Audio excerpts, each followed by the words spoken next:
Sempre uma satisfação ouvir os pronunciamentos de Vossa Excelência, que, além de representar muito bem, com muita dignidade, com muita competência, o querido Estado do Rio Grande do Sul, Vossa Excelência, repito, enriquece esta Casa, trazendo sempre assuntos da maior importância para serem debatidos e registrados nos anais do Senado Federal. Vossa Excelência falou aqui, num dos seus pronunciamentos, o assassinato brutal no estado da Bahia, né, do sociólogo Marcos Vinícius Matraga. Desta forma, de forma violenta, nós temos visto o assassinato de muitos brasileiros que dedicaram a sua vida ao estudo, à pesquisa, ao trabalho e, sobretudo, o amor e dedicação ao nosso país.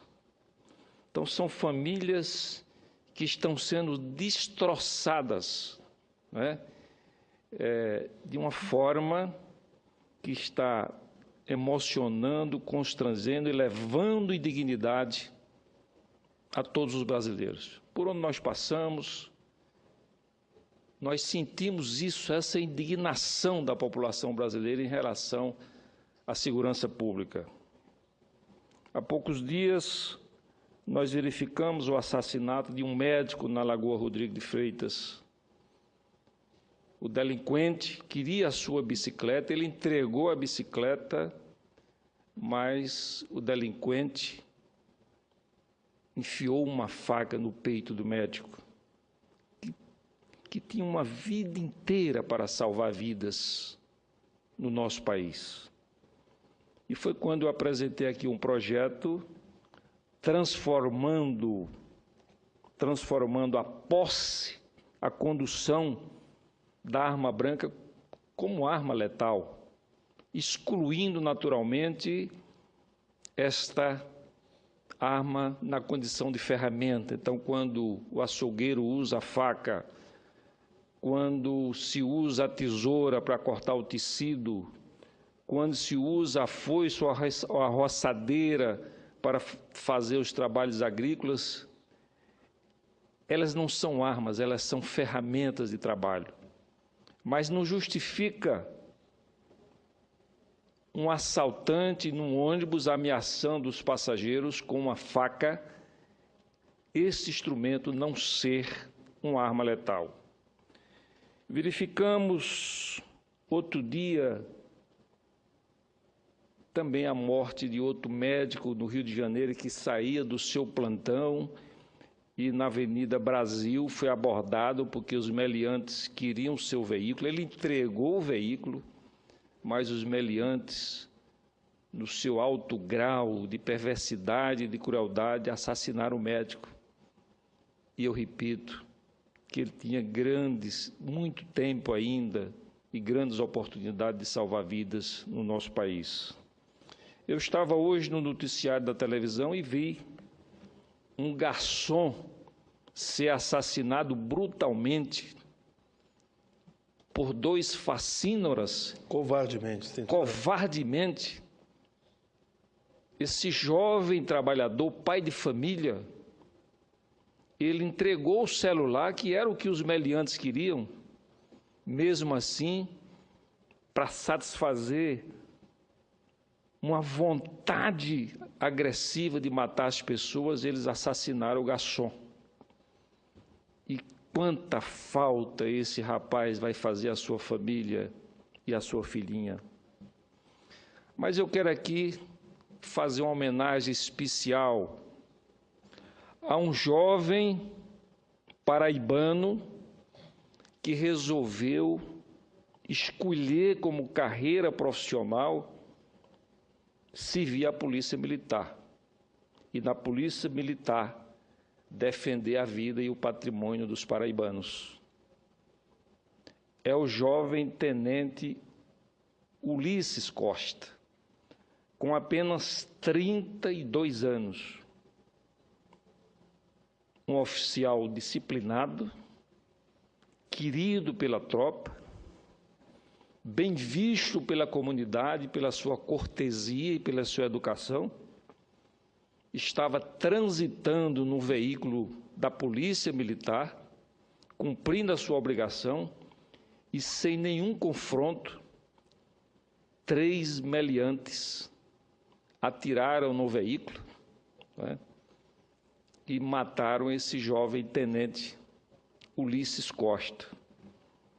E, em nome dele, eu quero homenagear a Polícia Militar do meu estado, que tem pessoas cumpridoras de suas obrigações, que arriscam no dia a dia a sua vida, repito, para defender vidas dos paraibanos. Então, eu quero, nesse momento, rememorar a necessidade, presidente, que o país tem de modernizar o seu Código Penal, porque não justifica um policial, seja civil ou militar, e esses policiais são seres humanos, eles são filhos, eles são pais, eles são irmãos, e eles arriscam a vida para prender um bandido que está cometendo crime. E logo à frente, poucos dias depois, semanas ou meses, ele arrisca novamente a vida para prender o mesmo bandido que está cometendo o mesmo crime. E com mais algum tempo, semanas ou meses, ele arrisca pela 5ª vez a sua vida para prender o mesmo bandido que está cometendo o mesmo crime. Porque o Código do Processo Penal, ele mobiliza a ação dos juízes, do judiciário brasileiro.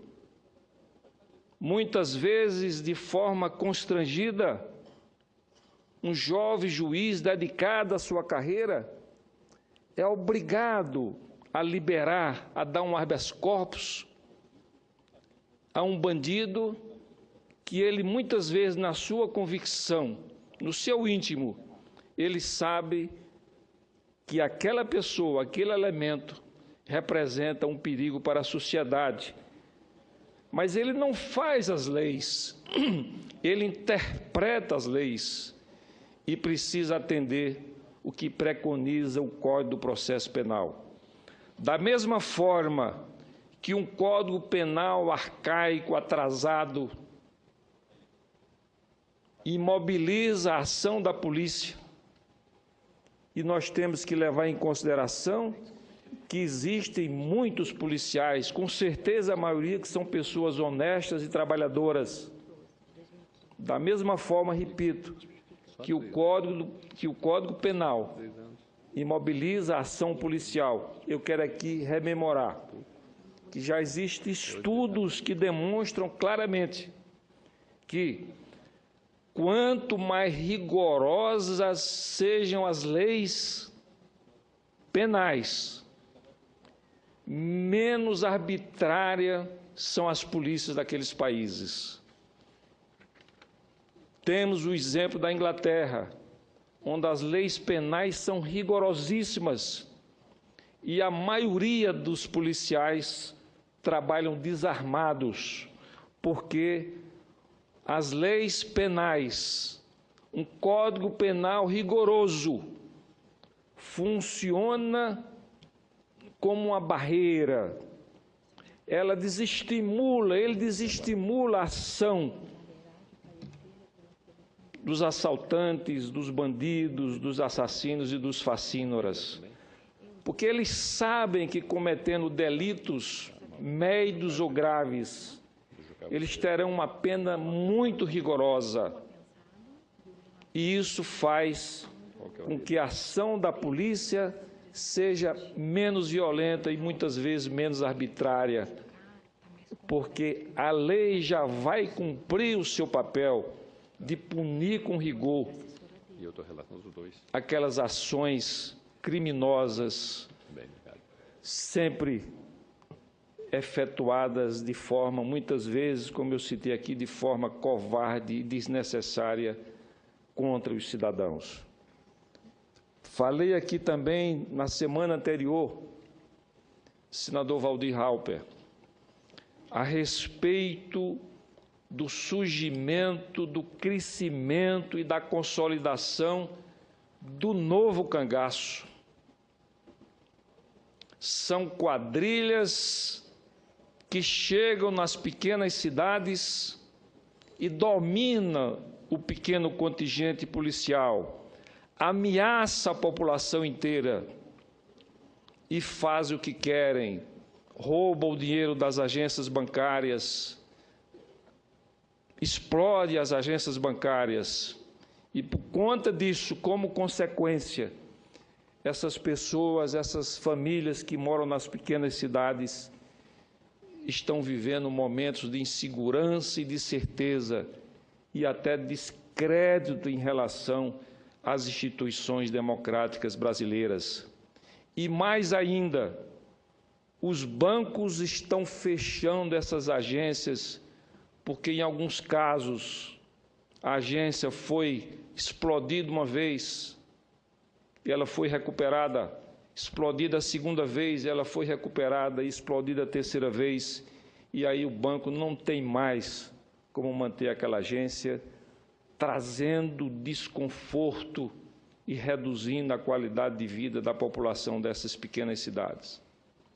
Isto é muito forte no Nordeste brasileiro, mas eu já tenho informações que esse tipo de comportamento dessas quadrilhas, o que denominamos do novo cangaço, também já estão acontecendo em outros estados, inclusive no estado de Vossa Excelência, no Rio Grande do Sul. Vossa Excelência, concede uma parte? Com todo prazer, senador Waldir Halper. Quero lhe parabenizar, nobre senador Raimundo Lira, por esse pronunciamento oportuno, citando os projetos PLS 320 de vossa autoria e o PLS 311 de autoria do senador Romero Jucá. E, coincidentemente, eu sou o relator dos dois que estão apensados. Já emiti meu parecer, já encaminhei à Comissão de Constituição e Justiça para que seja apreciado e votado. E eu acredito que essa tipificação do crime de arma branca, como no caso da faca, ou similar, possa inibir um pouco mais esse tipo de crime que Vossa Excelência acabou de citar, crimes bárbaros. E eu não sei porquê, qual a diferença entre um crime de arma de fogo, de um revólver, de uma pistola, de um revólver, mesmo que seja um calibre baixo, e de uma arma branca, de uma faca, de uma peixeira, de um punhal, de um facão. Acho que o crime é praticamente o mesmo. A violência, a barbárie que muitas vezes ocorre num crime de arma branca é tão forte, é tão pesada quanto um crime de arma de fogo. Acho que até mais brutal, às vezes, um crime com arma branca. Então, eu parabenizo Vossa Excelência, assim como o senador Romero Jucá, por ter tido a iniciativa de encaminhar esses projetos para a apreciação do Senado Federal e, posteriormente, da Câmara dos Deputados. É lamentável, é de se lamentar que a violência no Brasil continua aumentando. Nas estradas, os acidentes de trânsito, tanto nas áreas urbanas quanto nas cidades, têm diminuído. Por que tem diminuído? Pela severidade tanto da lei, a lei seca, né, proibindo a bebida de álcool, e também a rigidez da Polícia Rodoviária Federal, ou mesmo das polícias estaduais nas rodovias estaduais, na fiscalização do trânsito. Então, acho que as leis ajudam, sim. É claro que o Brasil vive, de repente, um momento difícil de desigualdades sociais, como muitos países vivem, mas eu acho que a rigidez e a fiscalização para a aplicação das leis, elas são muito importantes. Eu visitei recentemente a Colômbia, que era um país violento, um país de guerrilha que já está praticamente eliminada, estão fazendo, inclusive fazendo as pazes lá, a guerrilha com o governo colombiano, e eles conseguiram reduzir nas cidades, nas grandes cidades colombianas, como Bogotá, Medellín, Cali, Cartagena e outras, eles estão conseguindo reduzir a criminalidade. Um país não é mais rico do que o Brasil, pelo contrário, muito mais pobre que o Brasil, e está conseguindo reduzir a criminalidade. Eu recebi hoje funcionários, conselheiros, ministros da Embaixada do Marrocos, recebi no meu gabinete hoje pela manhã, e eles estavam lá me relatando da segurança do país deles, do Marrocos. É um país pequeno, de população de 35 milhões, ou 45, se não me falha a memória, mas estão conseguindo praticamente, não vou dizer zerar, mas quase zerar a criminalidade. A exemplo da Indonésia, na área de tráfico de drogas, de entorpecentes, que é tolerância zero.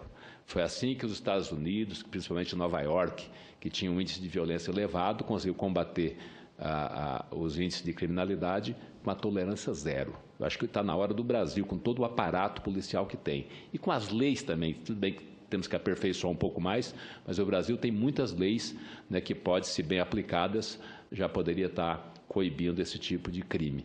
Mas, acima de tudo, eu acho que a tolerância zero. A justiça tem que ser rápida no julgamento, a polícia tem que ser como esse rapaz, esse cidadão, esse policial que Vossa Excelência está narrando aí, tem que ter determinação, coragem e tolerância zero para esse tipo de crime. Parabéns a Vossa Excelência. Senhor presidente, senhores e senhores senadores, apenas para mostrar que a história da humanidade deixou claro que a arma branca é tão letal quanto a arma de fogo. Apenas para rememorar aqui um fato histórico. Na primeira fase do Império Romano, na guerra entre Roma e Cartago, que ela durou 2 gerações, né? Aníbal, o líder de Cartago, depois o seu filho Amílcar, então eles lutaram contra Roma por um período de aproximadamente 30 anos.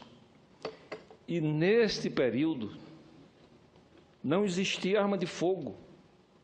A arma letal era a espada, que não é mais nem menos do que uma faca de grande tamanho, né? Uma faca longa.